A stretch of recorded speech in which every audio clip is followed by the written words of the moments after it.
Senators calling on the Biden administration to temporarily restrict travel between the U.S. and China as pediatric pneumonia cases go up, and similar outbreaks are being monitored worldwide. However, the CDC and the World Health Organization say there's no need to panic. Public health officials blame the spike in pneumonia and RSV cases on the regular cold and flu season, just a regular season. Joining us now is Senator Mike Braun of Indiana, one of 5 senators backing that proposed travel ban. Thank you so much, Senator, for being with us.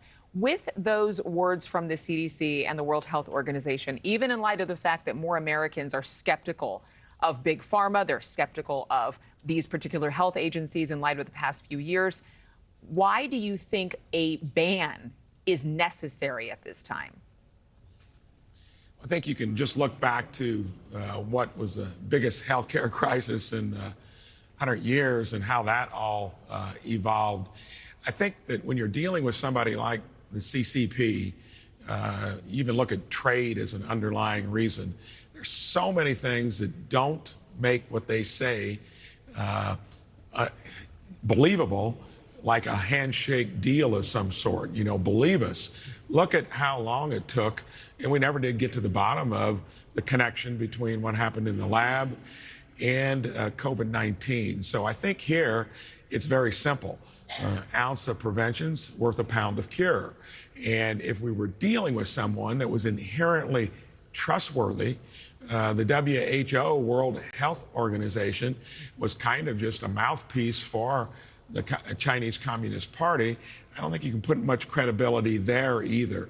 Look what it did in terms of throwing our country for a loop.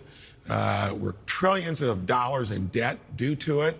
I say here, even countries like Taiwan, nearest to them, are cautious, advising not to travel to China.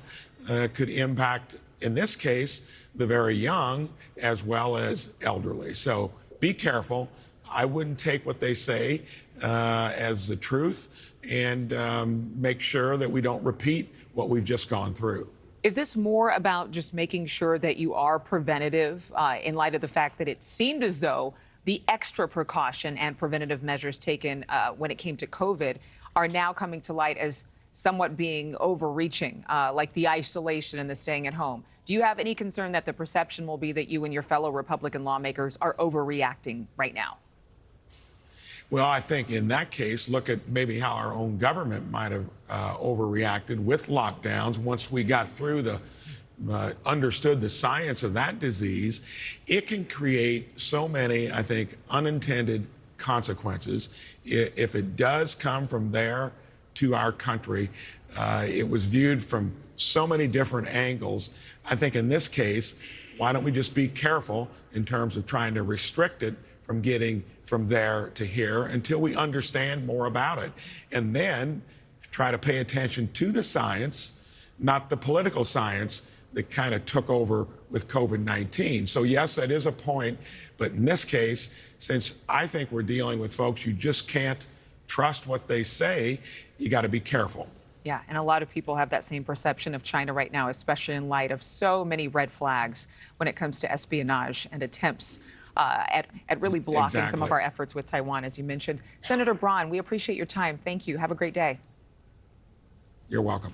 Thank you for watching. Go to newsnationnow.com to find NewsNation on your television provider. And don't forget to click the red subscribe button below to get more of NewsNation's fact-driven, unbiased coverage.